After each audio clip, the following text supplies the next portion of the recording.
Hello everyone. जैसा मैंने पिछली वीडियो में बताया था कि ज़ीरो फैक्टोरियल 1 कैसे होता है, इस वीडियो में हमारा क्वेश्चन है कि अगर 1 से किसी चीज़ को डिवाइड कर दें तो इसका वैल्यू क्या होता है। इसका वैल्यू क्या होता है।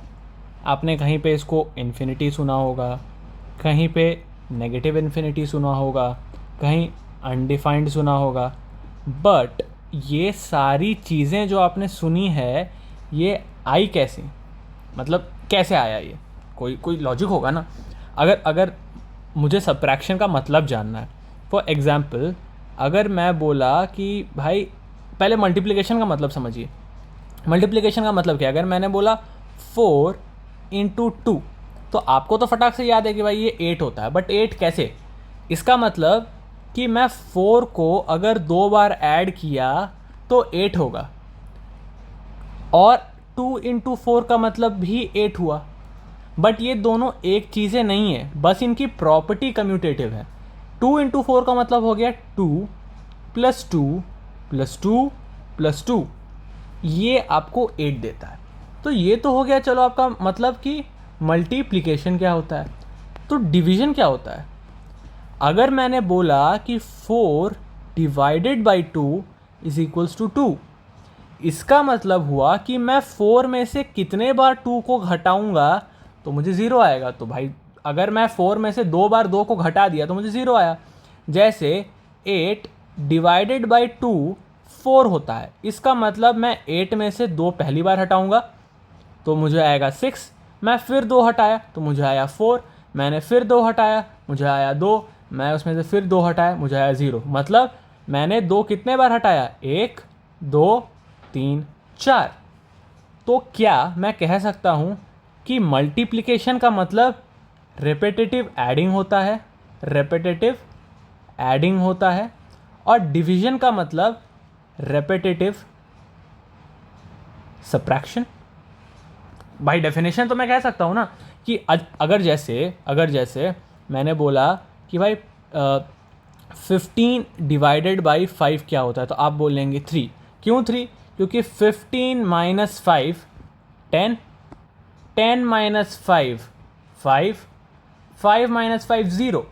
मतलब 15 में से मैंने 5 को 3 बार घटाया इसलिए 0 आया, इसलिए 15 बाई 5 3 हुआ।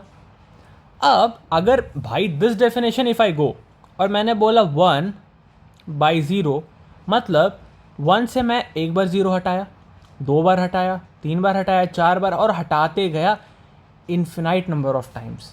तो क्या मैं बोल सकता हूँ 1 बाई 0 इक्वल्स टू इन्फिनिटी। समझ आ गया ना। अगर 2 बाई 0 है तो भी मैं बोल सकता हूँ कि 2 में से मैंने 0 एक बार हटाया कुछ नहीं हुआ, एक और बार हटाया कुछ नहीं हुआ, एक और बार हटाया कुछ नहीं हुआ।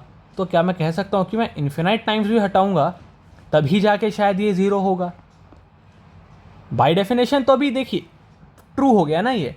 चलिए इसको एक और मेथड से अप्रोच कर सकते हैं। अब मैथमेटिक्स के अंदर मेथड्स बहुत सारे होते हैं जिससे आप कॉन्सेप्ट्स को अप्रोच कर सकते हैं, ठीक है।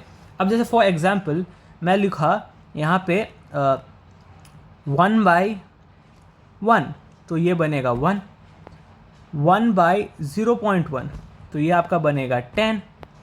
अब अगर मैं लिखा 1 बाई 0.01 तो ये बनेगा 100। क्या आप पैटर्न देख पा रहे हैं, क्या आप पैटर्न देख पा रहे हैं। अगर मैं इसको टेंडिंग टू 0 लेके जा रहा हूँ तो ये नंबर बढ़ रहा है। तो क्या मैं कह सकता हूँ कि जब ये नंबर ये 0 के एकदम पास होगा, मतलब अगर इसकी ये लिमिट अगर ये टेंडिंग टू 0 होगा, तो क्या मैं कह सकता हूँ कि ये वैल्यू इन्फिनिटी को अप्रोच कर रही है। मतलब है नहीं, अप्रोचिंग टूवर्ड्स इन्फिनिटी, ये अप्रोच कर रही है इन्फिनिटी के टूवर्ड्स। क्योंकि अब मैं जैसे इसके डिनोमिनेटर को छोटा करते जाऊंगा ये नंबर बढ़ते जाएगा। तो मैं तो कह सकता हूँ ना कि इसका जो वैल्यू है वो एक इन्फिनिटी को अप्रोच कर रहा है। हाँ, तो हम तो कह सकते हैं ना कि भाई वैल्यू जा रहा है इन्फिनिटी की तरफ। अब फॉर एग्जांपल मैं यहाँ पे एक दूसरा नंबर ले लेता हूँ, ठीक है। अब शायद हम यहाँ नंबर एक ले लेते हैं, फॉर एग्जांपल 3। तो क्या मैं कह सकता हूँ 3 बाई 1 हो गया 3, 3 बाई 0.1 हो गया 30, 3 बाई 0.01 हो गया 300, और अगर ये भी इसी पैटर्न से जा रहा है तो क्या मैं कह सकता हूँ अगर इसका डिनोमिनेटर 0 को अप्रोच करेगा तो आंसर इन्फिनिटी को अप्रोच करेगी। तो बाय डेफिनेशन, बाय मैथ्स, क्या मैं कह सकता हूँ 1/0 is equals to infinity, that is also equals to 3/0। But ये तो ट्रू नहीं है। अगर ये हुआ तो इसका मतलब 1 इज इक्वल्स टू 3, जो कि गलत है। मतलब you cannot make two numbers, 1 is different, 3 is different, ये दोनों इक्वल हो ही नहीं सकते। There is no chance. तो क्या ये आर्ग्यूमेंट गलत हो गया? नहीं, मेथड तो सही है। मेथड जो हमने यहाँ किया वो तो सही है, यहाँ भी हमने जो किया है वो भी सही है, बट ये तो गलत है। अब चलिए एक और अप्रोच से समझते हैं। अभी तो आपको पता चल गया कि ये इन्फिनिटी क्यों है। अब मान लीजिए आप में से कोई बोला नहीं भैया मैं तो लिखूँगा -1/0.1, ये होगा -10, -1/0.01, ये हो गया -100। यहाँ पे भी मैं डिनोमिनेटर को 0 की तरफ अप्रोच कर रहा हूँ, नहीं कर रहे हैं। 1/0.0001, तो ये भी नेगेटिव है। तो ये भी तो एक्चुअली डिनोमिनेटर 0 को अप्रोच कर रहा है, बट न्यूमरेटर कहाँ अप्रोच कर रहा है? न्यूमरेटर -इन्फिनिटी को अप्रोच कर रहा है ना। तो ऊपर जब मैं 1/0 कर रहा हूँ तो ये इन्फिनिटी बन के आ रहा है। अगर मैं -1/0 कर रहा हूँ तो ये नेगेटिव ऑफ इन्फिनिटी बन के आ रहा है, ठीक है। या अगर आप इसका ऊपर में नेगेटिव मत मानिए, आप इसका नेगेटिव नीचे ही मानिए, मैं नीचे ही नेगेटिव ले रहा हूँ, ठीक है, 0.1। अब तो ठीक है ना, अब तो ये -10 बन रहा है। तो अभी क्या हुआ, न्यूमरेटर तो दोनों का सेम है, बट एक जगह आपको प्लस इन्फिनिटी आ रहा है, एक जगह नेगेटिव इन्फिनिटी आ रहा है। क्या ये दोनों बराबर है? नहीं है बराबर, हो ही नहीं सकते। तो इसका मतलब ये नहीं है कि एक्चुअली ये इन्फिनिटी है या -इन्फिनिटी है। It is actually you know what, undefined इसीलिए है ये क्योंकि हम लोग कभी इसको डिफाइन कर ही नहीं पा रहे, क्योंकि ये मैथ्स की बेसिक रूल को ब्रेक कर देता है। जैसे 1/0 की वैल्यू अगर आपने इन्फिनिटी डाल दी तो बाई डेरिवेशन ये 2/0 के भी बराबर होना चाहिए, ये 3/0 के भी बराबर होना चाहिए, जो कि नहीं है।